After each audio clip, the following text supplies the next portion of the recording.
Hello, it's that college football guy here with another video. Well, back in the sleeper. Yeah, I'm doing the video early, but considering all the downloads are going, this is actually how they're getting uploaded correctly. Yeah, I'm here just south of, I should say just east of Nashville. Got to make a delivery south of Nashville here in the morning, and we'll see what happens from there. But let's talk about the games that we had yesterday and the two games we have for Friday. And the reason there's a face palm on the video, on the thumbnail, is because good, oh my goodness, they were horrible games. But first off, everybody, if you like the video, give me a thumbs up, please. You know, that helps the analytics, helps the video to get seen. You know, comment. I love interacting with you. Share the video so people can see it. If you like the video, subscribe to the channel. Let's see if we can get this channel to grow. On the way to 200 subscribers, we hope. All right. Shall we get into this unfortunateness last night? I mean, the games were bad. But Troy beat South Alabama last night. Alabama thought had a shot at making the top 25. They got to win. They lost 10-6. Yeah, 10-6. How bad are we talking here? Let's see. Well, let's get into... This was the Battle of the Belts for Troy and South Alabama. Troy won the Battle of the Belt. Start with South Alabama. Carter Bradley, their starting quarterback, 29 of 40 yards, 29 of 40 for 224 yards, no touchdowns, one INT, a 30.7 QBR. Not exactly something to write home about. Team rushing, 21 carries for 31 yards. No touchdowns.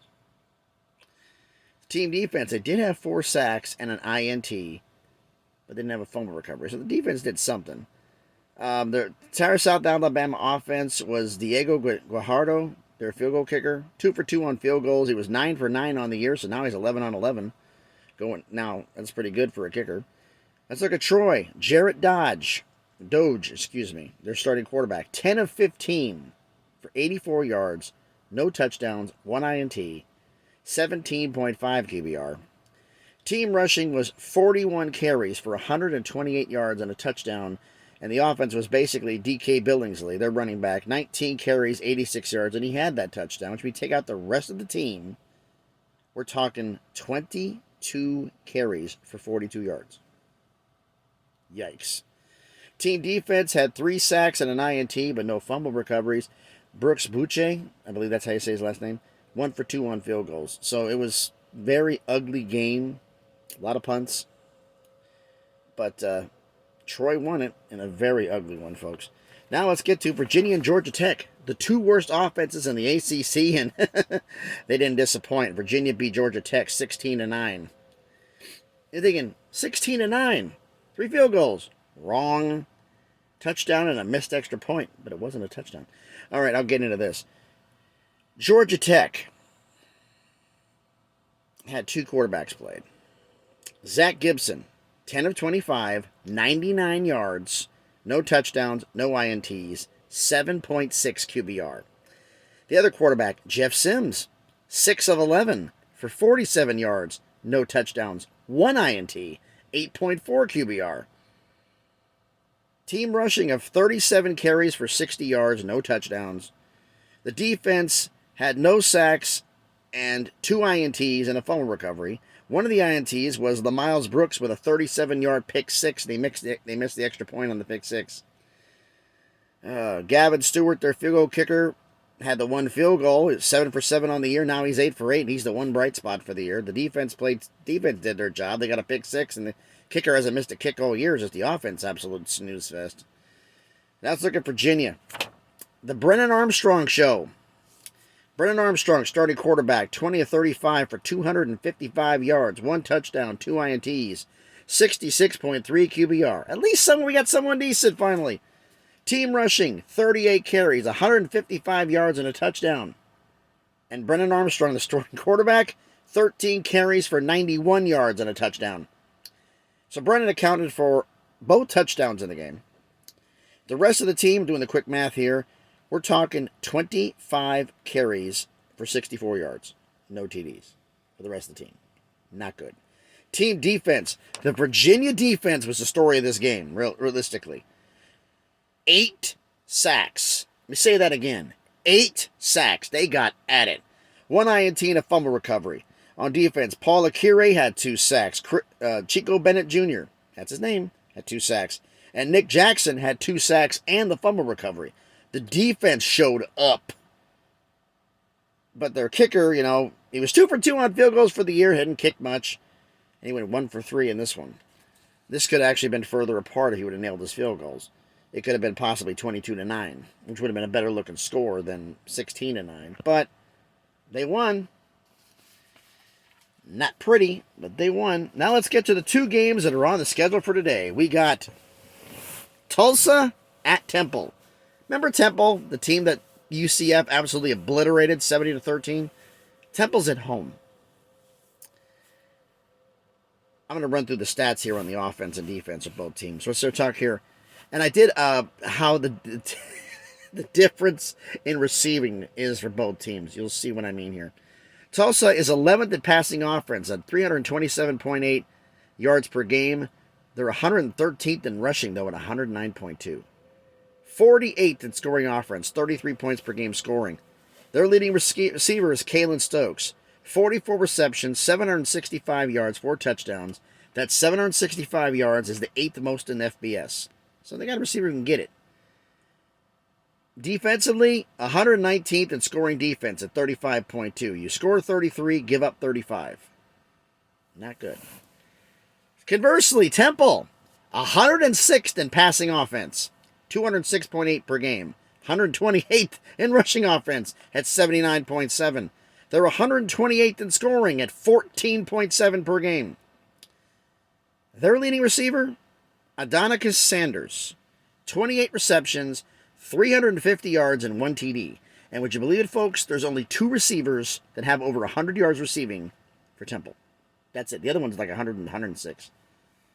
Absolutely crazy. They're 64th in scoring defense, 25.7. Score 14, give up 25. Needless to say, Tulsa is a 13-point favorite, and it's not hard to understand why, even though it's on the road. And based on these numbers, I don't see any reason to go against it. I'm picking Tulsa to win this game. And then we got the other one, UAB at Western Kentucky. This game could be rather interesting because you got 2 teams who are positives on both sides of the ball. They score more than they give up. And it's a close one because UAB is a 2.5-point favorite on the road. But let's do UAB. 37th in scoring offense, 34.5 points per game. They are 105th in passing offense at 209.5 per game. They're 8th in the nation in rushing at 244 yards per game, so that makes them 35th in total yards at 449.5. Defensively, they're 18th in scoring defense at 17.3 points per game. 20th in total yards allowed at 319.2. 15th in pass defense at 176.2. Score 34, give up 17. Okay. Now look at Western Kentucky. They're 19th in scoring offense at 40 points per game. They are 20th in total yards at 489.4. 77th in rushing at 144.6. 340 yards passing per game. They are an elite passing offense. They didn't have the ranking up for it, but you do 489.4 and 144.6, folks. That leaves 340 yards passing. They were an elite passing offense. Didn't have the ranking up on the stats I found. But 340, if you have your 209.5 and you're 105th, 340's got to be something decent. Conversely, they're 46th in scoring defense, averaging 22.7 points per game allowed. 53rd in total yards at 363.4. They're 36th in rush defense at 121.9. They're 83rd in pass defense at 241.6. You have the 15th best pass defense versus Western Kentucky's 83rd. 36th ranked rush defense. They don't really rush the ball that much. They're 144 yards rushing. This is a case of offense versus offense. But Western Kentucky has a big problem in pass defense, which is not the bread and butter of UAB. Their rush defense. And their rush defense is 36, so it's basically strength on strength for both sides of the ball here. This is going to be a tough one. I mean, I looked at this going like, damn, you got scoring on here. You don't rush the ball that well. They do rush the ball, but They don't have a good rush defense.